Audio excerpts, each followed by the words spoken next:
स्वामी नारायण नारायण नारायण स्वामी नारायण नारायण नारायण स्वामी नारायण नारायण नारायण स्वामी नारायण नारायण नारायण।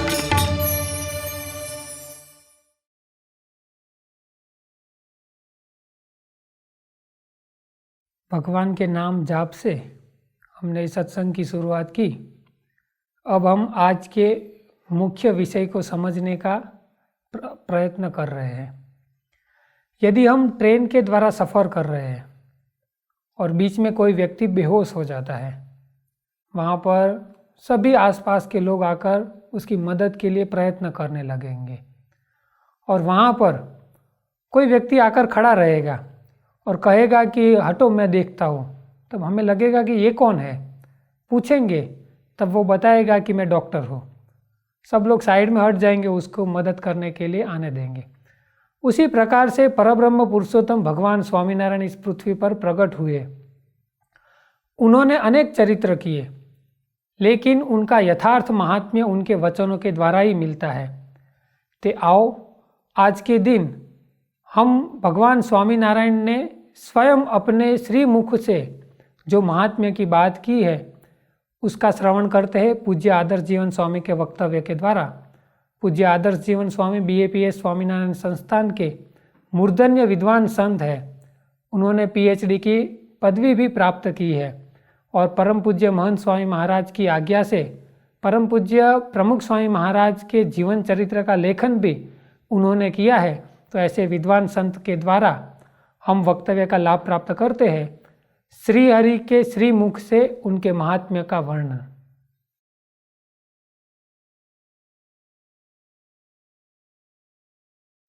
श्री स्वामीनारायण भगवान की जय। अक्षर पुरुषोत्तम महाराज की जय। गुणातीतानंद स्वामी महाराज की जय। भगत जी महाराज की जय। शास्त्री जी महाराज की जय। योगी जी महाराज की जय। प्रमुख स्वामी महाराज की जय। महंत स्वामी महाराज की जय। प्रमुख स्वामी महाराज शताब्दी महोत्सव की जय। एक संस्कृत सुभाषित में ऐसा कहा गया है कि यदा यदा मुंचति वाक्य बाणम तदा तदा जाति कुलम प्रमाणम। अर्थात मनुष्य के मुँह में से जो शब्द निकलते हैं उससे उसके व्यक्तित्व का परिचय मिलता है। जैसे दर्पण में व्यक्ति का प्रतिबिंब दिखाई पड़ता है, उसी प्रकार वाणी को आत्मा का दर्पण कहा गया है। तो वाणी में भी व्यक्ति के व्यक्तित्व का प्रतिबिंब दिखाई पड़ता है। उसके मुताबिक भगवान स्वामी नारायण के जो शब्द है, उस शब्दों में से भी हमें उनके व्यक्तित्व का परिचय मिलता है। आज जब उनके जन्मोत्सव के प्रसंग पर हम श्रीहरि पर्व मना रहे हैं, तब आज के दिन भगवान स्वामी नारायण के श्रीमुख से उन्होंने अपना जो परिचय दिया है, उसके आधार पर उनके व्यक्तित्व को समझने का प्रयत्न करेंगे। भगवान स्वामी नारायण ने जो जो उपदेश दिया, उसका संग्रह वचनामृत में किया गया है। उस वचनामृत में जो शब्द संग्रहित है, उसमें से भगवान स्वामीनारायण की एक तस्वीर ऐसी बनती है जिसे आज हम देखने को जा रहे हैं। तो उसमें पहली बात हमें दिखाई पड़ती है कि भगवान स्वामीनारायण का व्यक्तित्व एक निडर, एक निर्भय व्यक्तित्व था। भगवान स्वामीनारायण ने मध्य प्रकरण के 55वें वचनामृत में ऐसा कहा है कि जब हम घर का त्याग करके निकले, तब हमें वन में रहना ही पसंद पड़ता था और उस वन में हमें भय तो बिल्कुल नहीं लगता था और वन में बड़े बड़े हिंसक पशु हमारे देखने में आए, फिर भी अंतर में मरने का तो बिल्कुल भय हमें होता ही नहीं था। इस प्रकार महावन में हम निर्भय होकर विचरते थे। तो भगवान स्वामीनारायण की प्रकृति ऐसी निर्भयता की थी। वैसे आजकल मनोवैज्ञानिक विभिन्न 250 प्रकार के अलग अलग भय की बातें करते हैं। किसी को एकांत का भय होता है, किसी को भीड़ का भय होता है, किसी को ऊंचाई का भय होता है, किसी को पानी का भय होता है। तो ये सब भय ऐसे तो कोई में हो कोई में न भी हो, लेकिन जो मृत्यु का भय वो तो सभी में दिखाई पड़ता है। वे भय से भी भगवान स्वामीनारायण मुक्त थे। सन 1792 में उनकी उम्र जब 11 साल की थी, तब वे श्रीपुर नाम के एक शहर में पहुँचे। उस वक्त सूर्यास्त हो गया था और वहाँ एक मठ के आंगन में उन्होंने रात्रि मुकाम करने का विचार किया। तब जो मठ का महंत था निर्मलपुरी जी महाराज, उन्होंने नीलकंठ वर्णी से कहा कि आप यहाँ मठ में आकर रात्रि बिताओ, क्योंकि ये तो जंगल का प्रदेश है और यहाँ रात को रानी पशु घूमते हैं, वे आपको मार डालेंगे। तब भगवान स्वामीनारायण, जो उस वक्त नीलकंठ वर्णी से पुकारे जाते थे, उन्होंने महंत जी से कहा कि हमें मृत्यु का कोई भय नहीं है, इसलिए मैं तो यहाँ ही ठहरूंगा। और उन्होंने पूरी रात वहाँ बिताई। रात को सिंह वहाँ आया भी सही, लेकिन नीलकंठ वर्णी अपने स्थान पर से बिल्कुल चलित न हुए। उनका स्नेह, उनका प्रेम ऐसा देखकर सिंह स्वयं अहिंसक हो गया और उनके पैर को छूकर वो चला गया। तो ऐसी निर्भय प्रकृति से भगवान स्वामीनारायण वन में विचरते थे। भर्तृहरि ने अपने शतक में ऐसा लिखा है कि आहार निद्रा भय मैथुनम च सामान्य में तत् पशुभिर नराणा। आहार, निद्रा, भय और मैथुन की भावना सभी मनुष्य में समान रूप से दिखाई पड़ती है, लेकिन भगवान स्वामीनारायण में हर कोई मनुष्य में जो दिखाई पड़े ऐसा भय नहीं था। वे मानवेतर विभूति थे। उसका यह प्रमाण उनके वचनामृत में से मिलता है। ऐसी निर्भयता के साथ भगवान स्वामीनारायण अत्यंत निर्लेप होकर संसार में रहते थे। भगवद गीता में कहा है, पद्म पत्र मिवाम भसा। जैसे पानी में कमल रहता है, लेकिन कमल पर पानी का कोई पाश नहीं रहता है, तो उस प्रकार भगवान स्वामीनारायण भी संसार में निर्लेप होकर विचरते थे। पानी सभी को भिगा देता है। इस प्रकार प्रवृत्ति और पंच विषय सभी को अपने सकंजे में लेते हैं, लेकिन भगवान स्वामीनारायण को न तो प्रवृत्ति का पाश लगा, न तो पंच विषय का। मध्य प्रकरण के 39वें वचनामृत में भगवान स्वामीनारायण कहते हैं कि बाहर से चाहे कितने ही पदार्थों का, पंच विषयों का हमें योग क्यों न हो, लेकिन उसका हमारे मन में कोई संकल्प नहीं रहता है। और रात्रि में स्वप्न में भी ये पंच विषय नहीं आते हैं। और बाहर से चाहे कितनी ही प्रवृत्ति का योग क्यों न हो, लेकिन जब हम हमारी आत्मा की ओर दृष्टि करते हैं, तब कछुए की तरह सभी अंग अंतर्वृत्त होकर आत्मस्वरूप में संलग्न हो जाते हैं और परम सुख हमें रहता है। तो ये प्रवृत्ति हो या पंच विषय, उसका कोई बंधन भगवान स्वामीनारायण को नहीं रहता था। इतना ही नहीं, भगवान स्वामीनारायण प्रथम प्रकरण के 73वें वचनामृत में ऐसा कहते हैं कि हमारे पास जो हमारे सेवक मूलजी, ब्रह्मचारी इत्यादि रहते हैं, उनके हृदय में भी प्रतीति है कि श्रीजी महाराज तो आकाश की तरह निर्लेप है। जो सहवासी है वही सहवासी का व्यक्तित्व ठीक तरह से समझ सकता है। तो सहवासी विजानियात सहवासिनः विचेष्टितम। दूर रहने वाले को व्यक्तित्व का जितना परिचय न पड़े, उतना पास रहने वाले को पड़ता है।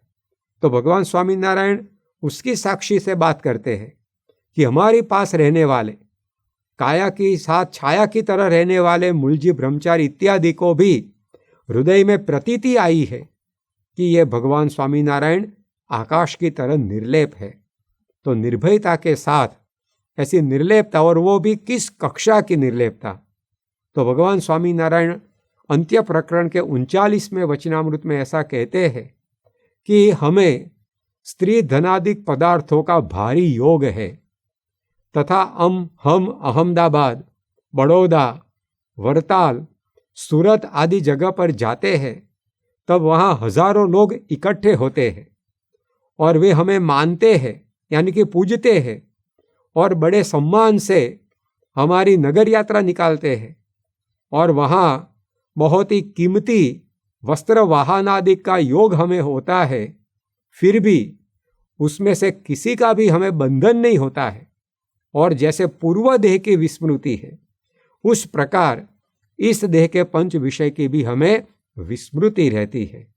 पूर्व देह में हमने जो पंच विषय का उपभोग किया है उसकी स्मृति भी आज हमें नहीं है, तो वो हम बिसर गए हैं, उससे हम अलिप्त हो गए हैं। तो इस प्रकार भगवान स्वामीनारायण कहते हैं कि इस जीवन में प्रवृत्ति और पंच विषय से हम अलिप्त रहते हैं। ये बड़ी बात है। जैसे अग्नि है, अग्नि को कोई भी चीज का पाश नहीं लगता है, अग्नि सभी को अपने जैसा बना देता है। तो उसी प्रकार भगवान स्वामीनारायण भी ऐसे थे कि जिनको प्रवृत्ति, पंच विषय, ये संसार का कोई पाश ये अपने जीवन में नहीं लगा। ऐसी निर्लेप स्थिति के साथ भगवान स्वामीनारायण अत्यंत निर्विकार थे।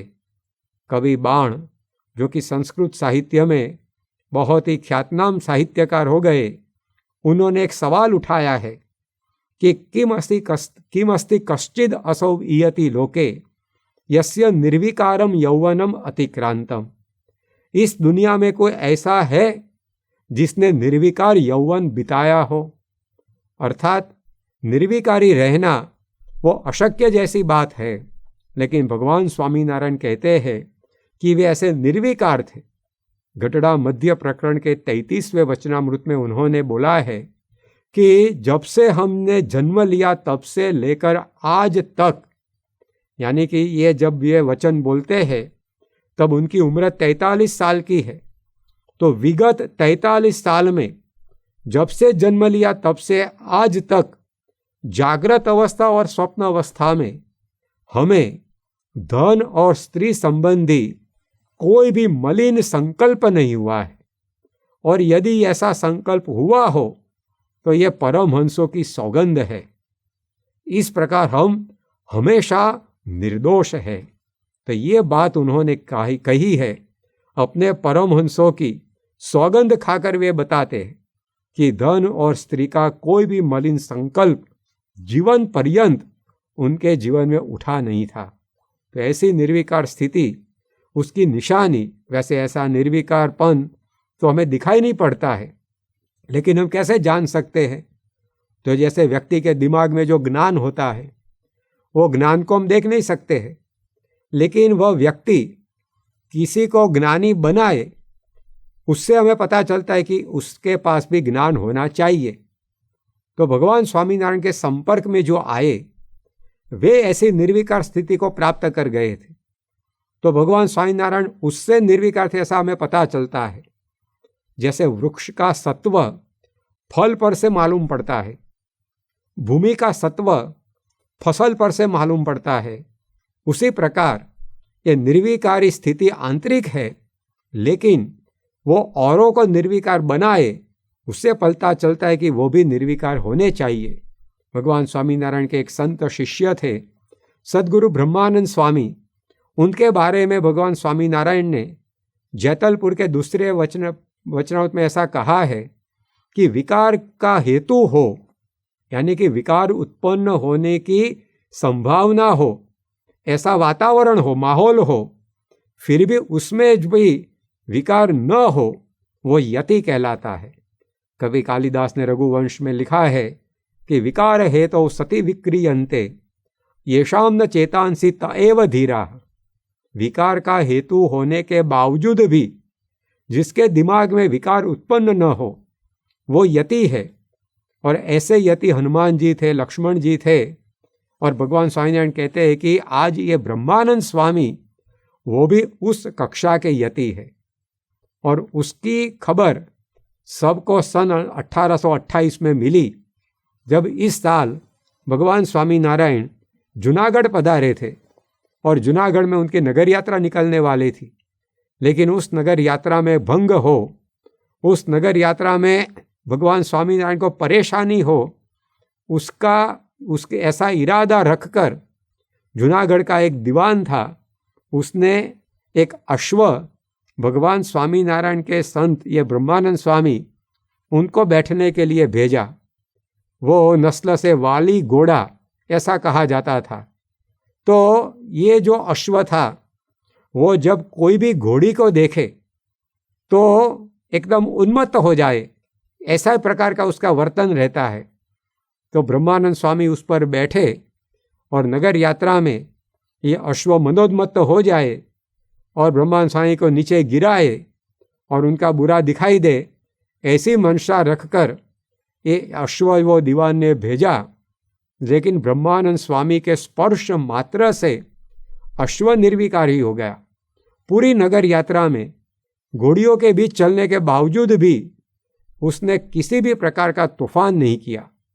तो जिनके संत के स्पर्श मात्र से पशु प्रजाति के विकार दूर हो जाते थे, तो ऐसे संतों को तैयार करने वाले भगवान स्वामीनारायण तो निर्विकार हो, उसमें क्या संदेह रहता है। तो ऐसी भगवान स्वामीनारायण की स्थिति थी, निर्भय, निर्लेप और निर्विकार। उसके साथ भगवान स्वामीनारायण कहते हैं कि वे समद्रष्टा थे। गढ़ड़ा मध्य प्रकरण के 13वें वचनामृत में उन्होंने बताया है कि यह हरिभक्त बड़ा और यह हरिभक्त छोटा, ऐसा हमारे जीवन में नहीं है। सभी हरिभक्त हमें समान दिखाई पड़ते हैं और राजा एवं रंक दोनों भी समान दिखाई पड़ते हैं। जैसे सूर्य सभी को प्रकाश देता है, वो धनिक के घर में उजाला फैलाए और गरीब की झोपड़ी में उजाला न फैलाए, ऐसा नहीं रहता है। जैसे पवन सभी को शीतलता देता है, बारिश सभी के लिए बरसती है, उस प्रकार भगवान स्वामीनारायण ने कहा कि हमारी भी ऐसी समदृष्टि है। इतना ही नहीं, उन्होंने प्रथम प्रकरण के 73वें वचनामृत में कहा कि हमारे साथ हमारे जो सेवक रहते हैं उनके अंतर में भी ऐसी प्रतीति है कि श्रीजी महाराज को कोई अपना नहीं है और कोई पराया नहीं है। अपने पराये के भेद से पर भगवान स्वामीनारायण थे। वे जितने प्रेम से देवी पूजक सग्राम की झोपड़ी में बैठ सकते थे, उतने ही प्रेम से कुशल कुंवरबाई जो 500 गांव की साम्राज्ञी थी उसके महल में भी बैठ सकते थे। वे सूरत के हरिभक्तों द्वारा लाए गए सुवर्ण थाल के मिष्टान जिस प्रेम से खाते थे, उस प्रेम से कच्ची पक्की रोटी वो जीवन भक्त लाया था, वो भी उन्होंने खाई थी। तो इस प्रकार उनकी दृष्टि समत्व से युक्त थी। उसके साथ साथ भगवान स्वामीनारायण कहते हैं, उनके शब्दों से हमें मालूम पड़ता है कि वे ऐसे स्थित प्रज्ञ थे। स्थिता प्रज्ञा यस्य सह स्थित प्रज्ञ, जिसकी प्रज्ञा, जिसकी बुद्धि कभी भी असंतुलित न हो। उपदेश की यहाँ कसौटी होती है। कोई ऐसा बोलेगा कि इस घड़ी में और सब कुछ ठीक ठाक है, लेकिन सिर्फ वह समय नहीं बताती है। कोई ऐसा बोलेगा कि इस मोटर में सब कुछ बराबर है, लेकिन सिर्फ वह गति नहीं पकड़ती है। तो जो बाकी का बराबर बोला जाता है उसमें भी कुछ न कुछ क्षति है, वो हम अनुमान लगा सकते हैं। उस प्रकार उपदेशक की भाषा चाहे कितनी अच्छी क्यों न हो, उसके पास माहिती दुनिया भर की क्यों न हो, लेकिन वो जय पराजय, सुख दुख, मान अपमान के द्वंद्वों में यदि विचलित होता है तो उससे पता चलता है कि वो ज्ञान का भंडार नहीं है, लेकिन माहिती का गोडाउन है। भगवान स्वामीनारायण ज्ञान के भंडार थे और ज्ञान उनके जीवन में था, और उनके जीवन में ज्ञान का सबूत उनकी स्थित प्रज्ञ स्थिति। कैसी थी वह, उसकी बात बताते हुए गड्ढा मध्य प्रकरण के 13वें वचनामृत में भगवान स्वामीनारायण कहते हैं कि हमें कोई मान दे या अपमान दे, दोनों बराबर है। कोई हमारे पर धूल डाले या कोई चंदन पुष्प से हमारी पूजा करे, दोनों हमें सम है। अच्छे पंच विषय और निम्न पंच विषय दोनों हमारे लिए एक समान है। हाथी पर बैठना और पैदल चलकर जाना दोनों हमारे लिए सम है, बराबर है।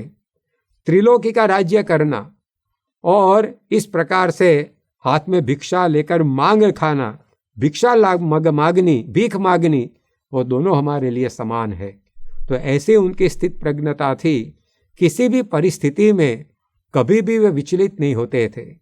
जब वे सन 1798 में जूनागढ़ आए और जूनागढ़ में एक जगह पर सदाव्रत दिया जाता था, वहाँ से उन्होंने सदाव्रत लिया और जब एक जगह पर वे खाने के लिए बैठे तब वहाँ कुछ लोग आए और उन्होंने नीलकंठ वर्णी को वहाँ से उठाकर आगे भेज दिया कि यहाँ नहीं, आप आगे जाओ। दूसरी जगह पर नीलकंठ वर्णी खाने के लिए बैठे तो वहाँ से कुछ लोगों ने फिर उठाया। इस प्रकार 18 बार भगवान स्वामीनारायण को, उस वक्त उनकी उम्र 17 साल की थी, उनको खाने नहीं दिया और एक के बाद एक सब लोग उठा कर आगे जाने के बोलता था। लेकिन ऐसी अपमानजनक स्थिति में भी भगवान स्वामीनारायण की मुखाकृति पर कोई फर्क नहीं दिखाई पड़ा।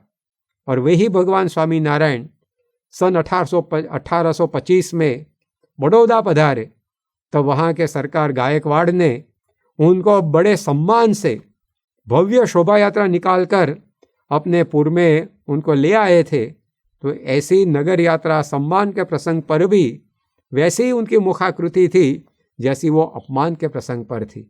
तो ये समदृष्टा के साथ ऐसी स्थित प्रज्ञता उनके जीवन में थी, ऐसा बयान उनके शब्दों से हमें मिलता है, उनके प्रसंगों से भी हमें मालूम पड़ता है। और जैसे वे स्थित प्रज्ञ थे वैसे ही वे सेवक भाव से रहने वाले थे, सदा नम्र थे। उन्होंने ही अपनी प्रकृति बताते हुए गड्ढा मध्य प्रकरण के 28वें वचनामृत में ऐसा कहा है कि जो कोई भगवान का भक्त है तो मैं तो उस भक्त का भी भक्त हूँ और भक्त की भक्ति करता हूँ, और वही मेरे में बड़प्पन है। भगवान स्वामीनारायण के लिए अपनी महानता का मानदंड यह था कि उनकी नम्रता ऐसी थी कि वे भक्त की भक्ति करें।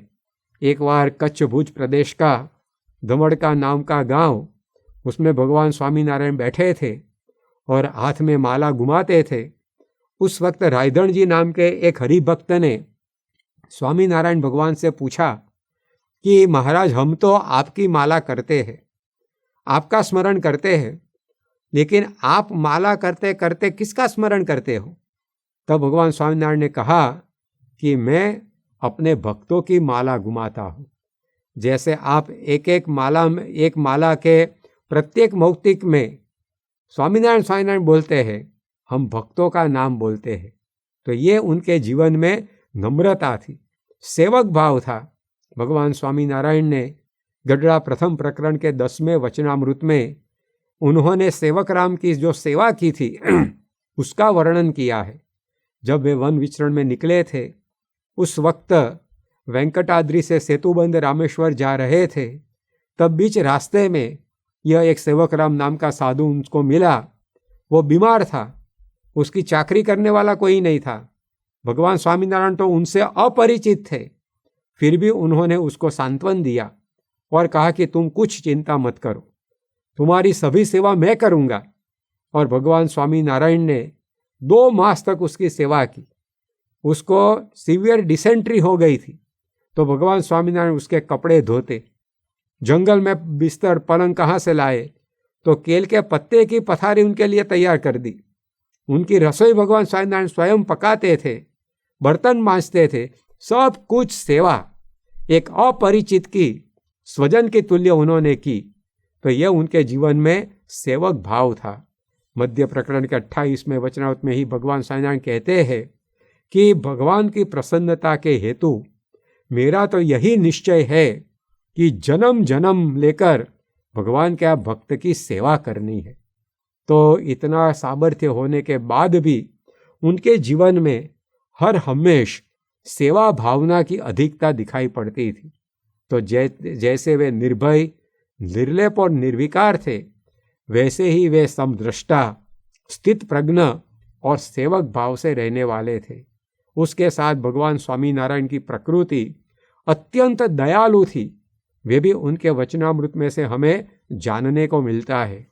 गढ़ड़ा मध्य प्रकरण के 28वें वचनामृत में भगवान स्वामीनारायण ऐसा बोलते हैं कि हमारा तो दयालु स्वभाव है और भगवान के भक्त पर हमें अत्यधिक दया रहती है।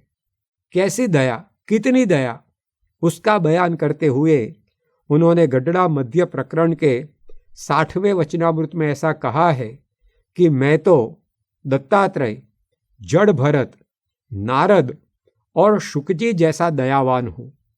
और पूर्व देश में एक बार जब हम थे तब वहाँ कुछ जमाती बाबाओं ने हमें लीली यानी कि एक भाजी तोड़ लाने के लिए कहा, लेकिन हमने कहा कि उस भाजी में जीव है, इसलिए हम उसको नहीं तोड़ेंगे। तब किसी ने शमशेर दिखाकर, तलवार दिखाकर हमें डरा दिया, यानी कि भयभीत बनाने का प्रयत्न किया। तब भी हमने कह दिया कि हम उस भाजी को नहीं तोड़ेंगे। ऐसा हमारा दयावान स्वभाव है। तो एक तृण भी तोड़ने का मन उनके जीवन में नहीं रहता था। और किस क्षण में जब उनका सिर उड़ा देने के लिए लोग तैयार हुए हो, उस वक्त भी सिर कटे तो भले कटे, लेकिन मैं एक तृण को उखाड़ूंगा नहीं।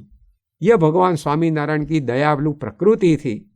एक बार गुजरात के विसनगर शहर के शोभाराम नाम के एक ब्राह्मण को भगवान स्वामीनारायण से द्वेष भाव था, तो उसने सत्संगियों से कहा कि यदि तुम्हारे स्वामीनारायण सचमुच में भगवान हो तो मैं 8 दिन में अंधा हो जाऊं। तो 8 दिन के बजाय वो तो 4 दिन में ही अंधा हो गया। तो भगवान स्वामीनारायण का भगवानपन 2 गुना सिद्ध हुआ। भगवान स्वामीनारायण को जब ये पता चला तो उन्होंने कहा कि हमारे लिए उनको अंधापन आया, चलो हम उनके पास जाए, उसकी आंख पर अपना हाथ फिराए, प्रार्थना करें, भगवान उन्हें दृष्टि वापस प्रदान करे। जब यह पता वो शोभाराम को चला कि भगवान स्वामीनारायण इस हेतु मेरे घर पे आने के लिए तैयार हुए हैं, तो उसने इतना द्वेष था तो उसने कह दिया कि नहीं, मेरे आंगन में भगवान स्वामीनारायण आने ही नहीं चाहिए। पत्रम नैव यदि करीर विटपे दोषो वसंतस्य किम। तो भगवान सामने से दया बरसाने के लिए तैयार हुए, लेकिन वो इतना अभागी था, कमभागी था कि उस दया को वो झेल नहीं सका। लेकिन एक ऐसा द्वेषी, उसका भी हित करने के लिए भगवान स्वामीनारायण तत्पर हो गए। तो ऐसी उनकी दयालु प्रकृति थी और दयालु के साथ वे देहातीत भी थे। उसका वर्णन भी उन्होंने अपने वचनामृत में किया है। उन्होंने भक्तों के सुख के लिए, भक्तों का कल्याण करने के लिए मनुष्य देह धारण किया था, लेकिन देह का कोई भाव उनके जीवन में दिखाई नहीं पड़ता था। कार्याणी प्रकरण के 3 वचनामृत में भगवान स्वामीनारायण कहते हैं कि एक बार हमें कार्तिक स्वामी की तरह ऐसा विचार आया कि हमारे शरीर में माता का जो भाग है रुधिर यानी कि लहू और मांस, उसको सुखा देना है। तो ऐसी तपश्चर्या की कि शरीर में कुछ लगे, यानी कि कुछ कांटा लगे, कुछ कंकर चुभ जाए, तो शरीर में कुछ चुभ जाए, फिर भी शरीर में से पानी निकले किंतु लहू न निकले। ऐसा शरीर भगवान स्वामीनारायण ने सुखा दिया। गढ़ड़ा प्रथम प्रकरण के 29वें वचनामृत में वे ऐसा कहते हैं कि हमने जो जो तपश्चर्या की, साधन किया, उसमें किसी भी प्रकार से हमारी देह रहे ऐसा था ही नहीं। तो देह टिक न सके, इतनी कठिन तपश्चर्या उन्होंने वन विचरण के दौरान की थी। लेकिन ऐसी देहातीत स्थिति में हर हमेश भगवान स्वामीनारायण रहते थे तो दयालु के साथ ऐसे देहातीत भी थे। उसके साथ साथ वचनामृत जब हम पढ़ते हैं तब हमें जानने को मिलता है कि भगवान स्वामीनारायण को अपने सत्संगी, अपने भक्त अत्यंत प्रिय थे। कार्याणी प्रकरण के 6ठे वचनामृत में भगवान स्वामीनारायण कहते हैं कि हमारा जो खाना पीना है और जो वस्त्र पहनना है, फिरना घूमना है, ये सब कुछ भगवान के भक्त के लिए है। और यदि भगवान के भक्त के लिए मालूम न पड़े तो हम उनका त्याग कर देते हैं। इतना ही नहीं, भगवान स्वामीनारायण कहते हैं कि हमने ये जो देह रखा है वो भी भगवान के भक्तों के लिए ही रखा है। उसके बिना और कोई प्रयोजन इस देह को रखने का नहीं है। और भगवान के भक्त के आगे तो 14 लोक की संपत्ति भी हमें तृणवत दिखाई पड़ती है। और मन कर्म वचन से जो परमेश्वर का भक्त है उसके लिए हमने अपना देह कृष्णार्पण कर दिया है। तो इस प्रकार का भगवान स्वामीनारायण को भक्तों के प्रति वात्सल्य भाव था। उनके जीवन में वो हमें दिखाई पड़ता है।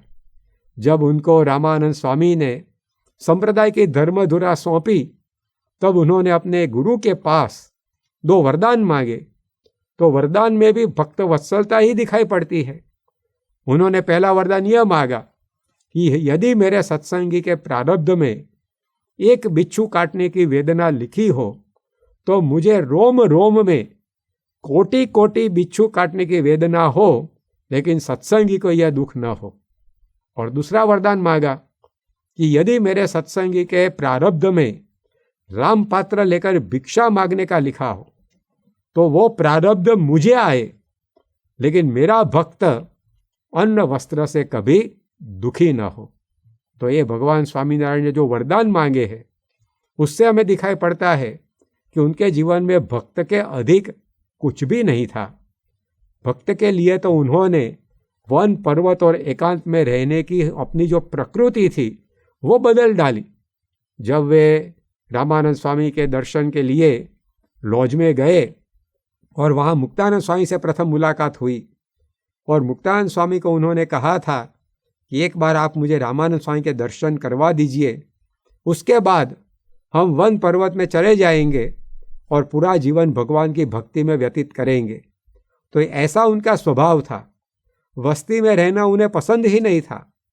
लेकिन अंत्य प्रकरण के 21वें वचनामृत में भगवान स्वामीनारायण कहते हैं कि भगवान और भगवान के भक्त के लिए हम लाखों मनुष्यों की भीड़ में रहे और भगवान का भक्त चाहे कितना ही कसूर में क्यों ना आया हो, चाहे कितने ही गुनाह में क्यों ना आया हो, फिर भी हमें भक्त का अवगुण कभी भी नहीं आता है।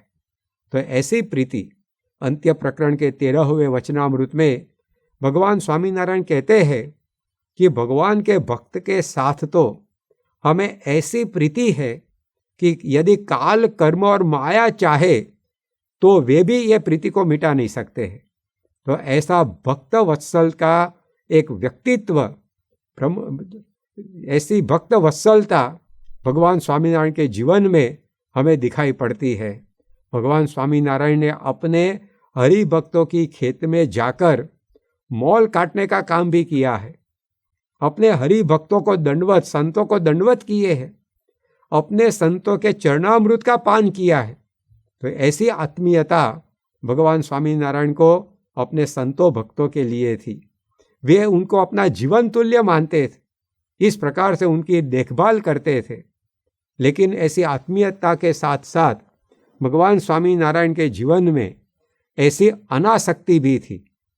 आत्मीयता और अनासक्ति ये दोनों विरोधाभासी गुण दिखाई पड़ते हैं, लेकिन ये दोनों विरोधाभासी गुण भगवान स्वामीनारायण रूपी समान ध्रुव पर आकर ठहरे थे। कैसी अनासक्ति थी भगवान के जीवन में, उसका बयान करते हुए कार्याणी प्रकरण के 6ठे वचनामृत में भगवान स्वामीनारायण कहते हैं कि हमारे अंतर में काम, क्रोध, लोभ, ईर्ष्या, मत्सर इत्यादि का कोई भी भाव नहीं है और अतिशय रमणीय शब्द, स्पर्श, रूप, रस, गंध आदि पंच विषय, उससे हम निरंतर अनासक्त रहते हैं। मध्य प्रकरण के 13वें वचनामृत में तो ऐसा कहा कि अति रमणीय शब्द, स्पर्श, रूप, रस और गंध में मैं अपने मन को संलग्न करने का प्रयत्न करता हूँ, फिर भी वो संलग्न नहीं होता है और उसमें से अतिशय उदास रहता है। तो इस संसार के अच्छे से अच्छे पदार्थ में भी उनका मन उदास रहता था। ऐसी अनासक्ति थी। मध्य प्रकरण के 55वें वचनामृत में भगवान स्वामीनारायण बोलते हैं कि जैसे कोई मरणासन्न व्यक्ति हो और उसको इस संसार में से सभी प्रकार की प्रीति वो दूर हो जाती है और उसमें से भी सभी को प्रीति दूर हो जाती है, तो भगवान स्वामीनारायण कहते हैं कि इस प्रकार हमें भी सदा अंत अवस्था हो ऐसा ही रहता है। और इस संसार में चाहे कितने अच्छे पदार्थ हो या कोई निम्न निष्कृष्ट कक्षा के पदार्थ हो, सभी में किसी में भी हमें प्रीति नहीं है। तो ऐसी एक अनासक्ति से भगवान स्वामीनारायण रहते थे।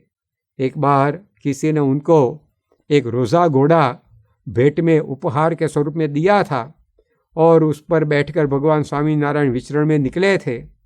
बीच में एक नदी आई, वहाँ सब स्नान करने के लिए ठहरे। तब किसी दरबार ने भगवान स्वामीनारायण से कहा कि आपके पास ये जो अश्व है, ऐसा अश्व पूरे प्रदेश में किसी के पास न मिले ऐसा है।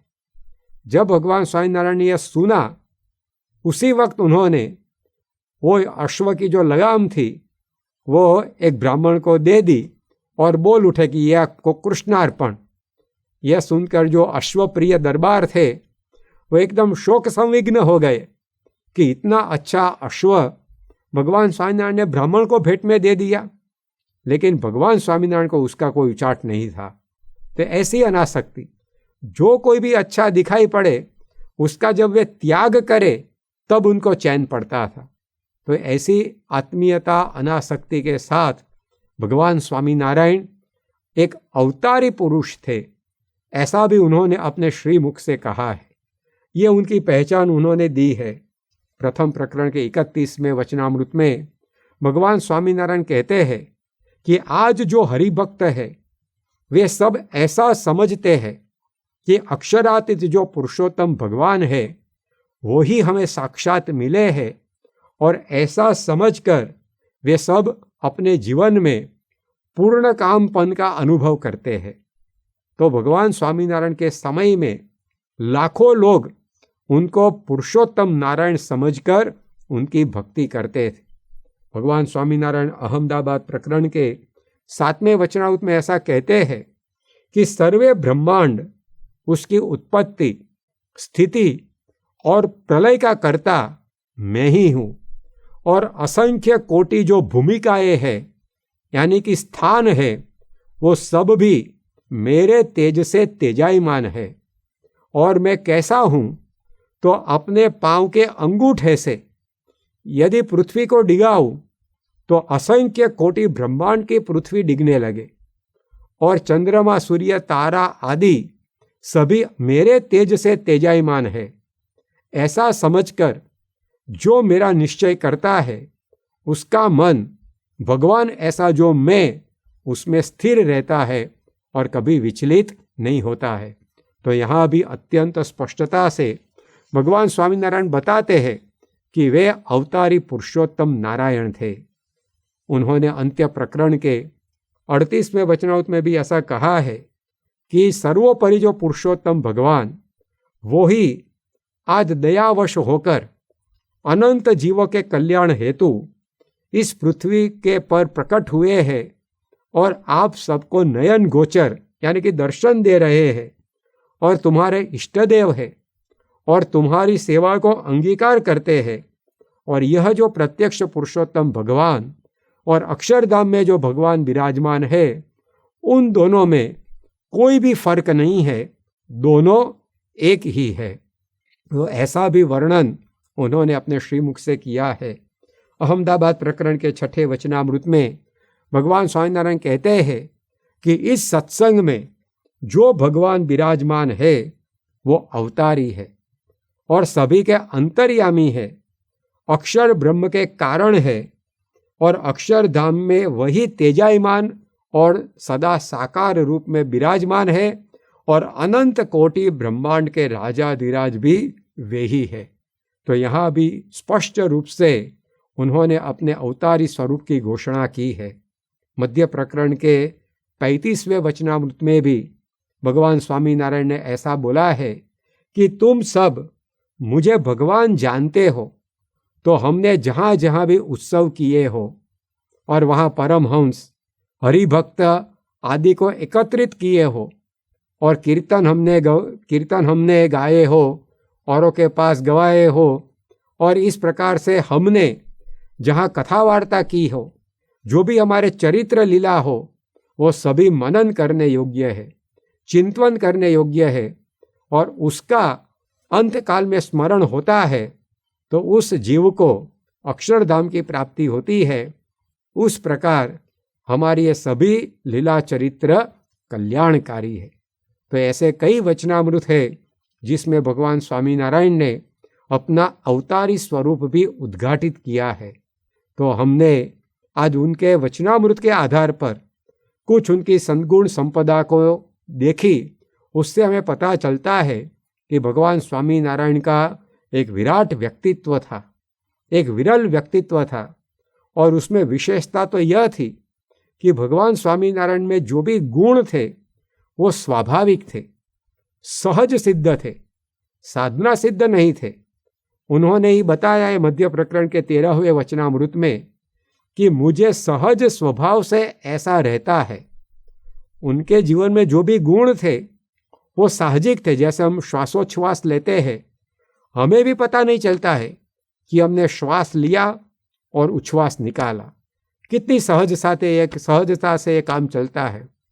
ठीक उसी प्रकार ये सभी गुण उनके जीवन में सहज थे। जैसे पुष्प में सुगंध सहज होती है, स्वाभाविक होती है। पुष्प खिलता है, उसके साथ सुगंध भी होती है, बाहर से इंजेक्ट नहीं करनी पड़ती है। जैसे गन्ने में और शक्कर में मिठास स्वाभाविक होती है, उसी प्रकार भगवान स्वामीनारायण मध्य प्रकरण के 39वें वचनामृत में कहते हैं कि मेरे जीवन में जो स्वाभाविक गुण है उसका मैं बयान करता हूँ। तो ये बहुत बड़ी बात है। कई बार सद्गुण लोगों में दिखाई पड़ते हैं, लेकिन वो साधना सिद्ध होते हैं, प्रयत्न के द्वारा प्राप्त किए होते हैं। भगवान स्वामीनारायण की सद्गुण संपदा सहज सिद्ध थी। उससे भी वे पुरवार होता है कि वे अवतारी पुरुष थे। दूसरी बात, उनके जीवन में जो सद्गुण थे वो सदा के लिए थे।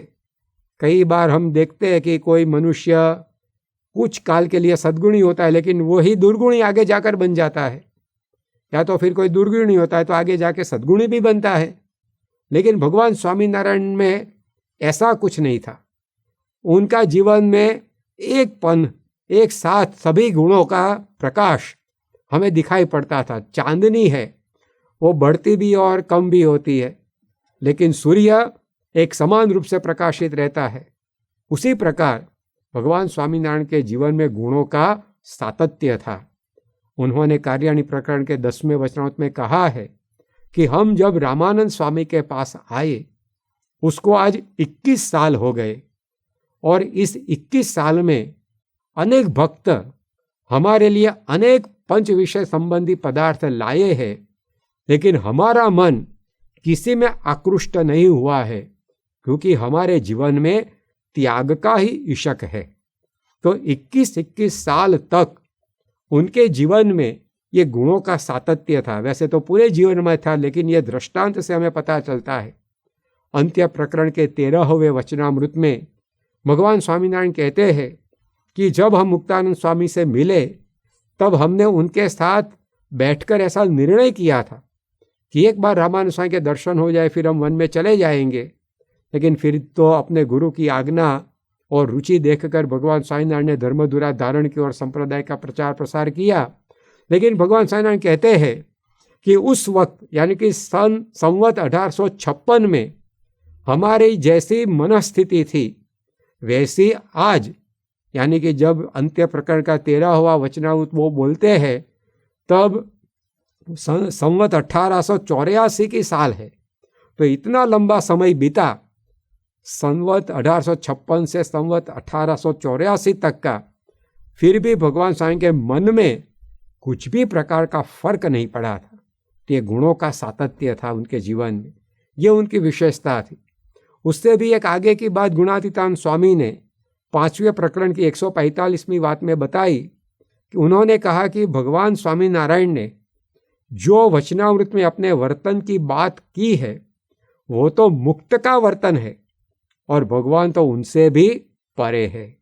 भगवान स्वामी नारायण को भगवान मानकर जो उनकी भक्ति करे, उनके जीवन में ये सब गुण तो आते हैं, तो भगवान तो उससे भी परे है। जैसे समुद्र में से चाहे पंछी कितना ही जल क्यों न पिए, लेकिन समुद्र कभी खाली होने वाला नहीं है, उसी प्रकार भगवान को, उनकी भगवान की भक्ति करके जिसके जीवन में ये सद्गुण आए, उसका वर्णन वचनामृत में किया है। भगवान तो उससे आगे की बात है। तो इस प्रकार भगवान स्वामीनारायण का सद्गुण सागर तो बहुत ही अगाध है, लेकिन उसमें से कुछ अल्प आचमन आज उनके जन्मोत्सव के पर्व पर जो ये कार्यक्रम आयोजित हुआ है उसमें हमने किया। उसका एक ही हेतु है। भगवान स्वामीनारायण ने प्रथम प्रकरण के 58वें वचनामृत में, मध्य प्रकरण के 31वें वचनामृत में ऐसा कहा है कि भगवान और उनके गुणातीत संत का, उनके गुणों का हम जितना मनन चिंतन करते हैं उतने वे गुण हमारे जीवन में सिद्ध हो जाते हैं। तो भगवान के गुणों का मनन, चिंतन, श्रवण, पठन ये सब करने से हमारे जीवन में भी ऐसी सद्गुण संपदा आती है। तो इस हेतु से हमने आज उनके गुणों का श्रवण किया है, कथन किया है। तो भगवान स्वामीनारायण को ही हम प्रार्थना करें कि उनके जन्मोत्सव पर यह जो हम श्रीहरि पर्व मना रहे हैं, तो उनके चरित्रों में, उनकी मूर्ति में, उनके गुणों में हमारा मन न यह सिर्फ पर्व के दौरान लेकिन पूरे जीवन के दौरान निमग्न रहे, और उनका भजन करते करते उनके प्रकट स्वरूप परम पूज्य महंत स्वामी महाराज की आज्ञा अनुवृत्ति में रहते रहते हम भी ऐसे गुणों को प्राप्त करके अपने जीवन को सार्थक बना सके, यही उनके चरणों में प्रार्थना। श्री स्वामीनारायण भगवान की जय।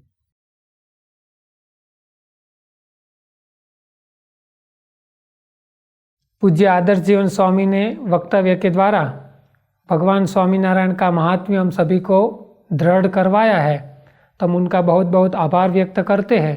सभा की पूर्णाहुति हम ध्येय मंत्र और पूर्णाहुति श्लोक के गान द्वारा करेंगे।